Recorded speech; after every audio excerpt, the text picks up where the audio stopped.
Hi, welcome to my channel. Telangana రాష్ట్రంలో ఇందిరమ్మ ఇల్లు latest update ఏంటనే తెలుసుకుందాం. ప్లీజ్ అండి, వీడియో చూసిన వాళ్ళు వీడియోని లైక్ చేయండి. కొత్త ఛానల్, నా పాత ఛానల్ డిలీట్ అయిపోయింది.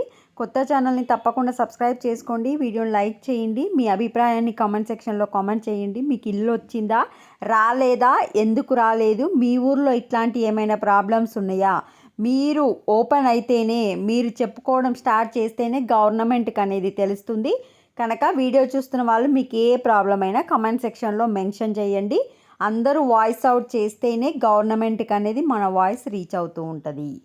సో గ్రామ సభల్లో గడబిడ, ఫీల్డ్ ఎంక్వైరీ చేయకుండా లిస్ట్ ఎలా ప్రకటిస్తారు, ప్రభుత్వ ఉద్యోగులను ఎంపిక చేయడం దారుణం, ఒకే కుటుంబంలో ముగ్గురికి ఇండ్లు కేటాయిస్తారా, తమ పేర్లు రాకపోవడంపై జనం ఆందోళన, ఇంకెన్నిసార్లు అప్లికేషన్లు తీసుకుంటారని ప్రశ్నలు. ప్రభుత్వ పథకాలకు లబ్ధిదారుల ఎంపిక కోసం రాష్ట్ర వ్యాప్తంగా మంగళవారం అంటే నిన్న నుంచి గ్రామ సభలు స్టార్ట్ అయ్యాయి. ఈ గ్రామ సభలు అనేవి చాలా గొడవలుగా అవుతున్నాయి. ఎందుకంటే చాలామంది పేర్లు, అర్హుల పేర్లు, పేదల పేర్లు రేషన్ జాబితాలో లేవు, ఇందిరమ్మ ఇండ్ల జాబితాలు లేవు, ఇందిరమ్మ ఆత్మీయ భరోసా జాబితాలు లేవు. కావున జనమైతే గవర్నమెంట్పై ఆగ్రహం వ్యక్తం చేస్తున్నారు. రేషన్ కార్డులు, ఇండ్లు ఉన్నోళ్ళకి అంటే ధనికులకి, ప్రభుత్వ జాబులు ఉన్నోళ్ళకి, గవర్నమెంట్ జాబ్ ఉన్నోళ్ళకి ఎలా వస్తాయి, ఎలా ఎంపిక చేశారు అని జనాలు క్వశ్చన్ చేయడం జరుగుతుంది. ఫీల్డ్ ఎంక్వైరీ అంటే కరెక్ట్ ఎంక్వైరీ చేయకుండా అప్లికేషన్ వేసిన ప్రతి ఒక్కరికి ఇచ్చినందుకు ఈ ప్రాబ్లం అనేది స్టార్ట్ అవ్వింది. సో నెక్స్ట్, లబ్ధిదారుల ఎంపికలో పారదర్శక పాటించాలని డిమాండ్ చేశారు. నిరుపేదలైన తమకు కాకుండా ధనవంతులకు పథకాలు ఎలా అమలు చేస్తారని మండిపడ్డారు. ఇంకా ఎన్నిసార్లు అప్లికేషన్ తీసుకుంటారు, మళ్ళీ అప్లై చేసుకోమని చెప్తారు కదా, ఇంకెన్నిసార్లు అప్లై చేసుకోవాలి, మీరు ఆల్రెడీ ఒకటే ఇంట్లో ముగ్గురిని సెలెక్ట్ చేసిరు, ఇందిరమ్మ ఇంటికి జాబ్ ఉన్నోళ్ళకి కూడా ఇచ్చిరు, ధనవంతులకు కూడా ఇచ్చిరు, కరెక్ట్గా మీరు చెక్కింగ్ చేయలేదు అని జనాలైతే కోపంగా ఉన్నారు. ఖమ్మం జిల్లాలో చాలా చోట్ల అధికారులతో స్థానికులు వాగ్వాదానికి దిగారు. ఖమ్మం నగరంలోని 3వ డివిజన్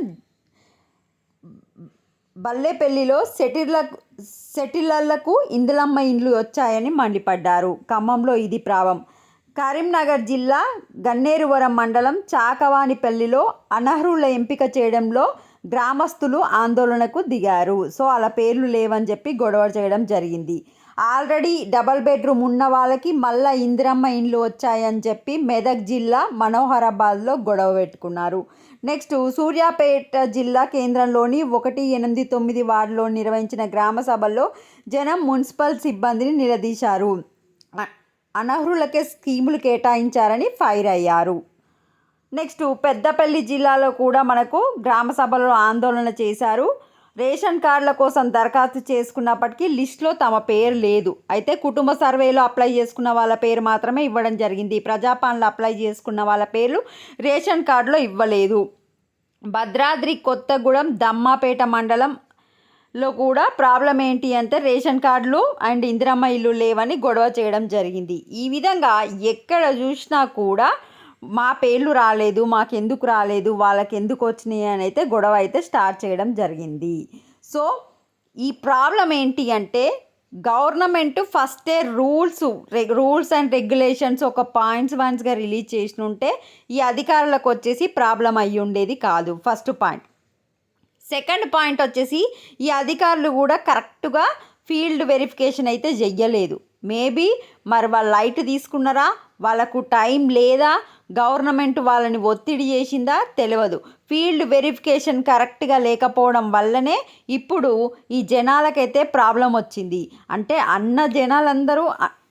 అనుకున్న జనాలందరూ కరెక్ట్ కాదు, బట్ సమ్ పర్సంటేజ్ అయితే తప్పు జరిగింది ఎంపికలో.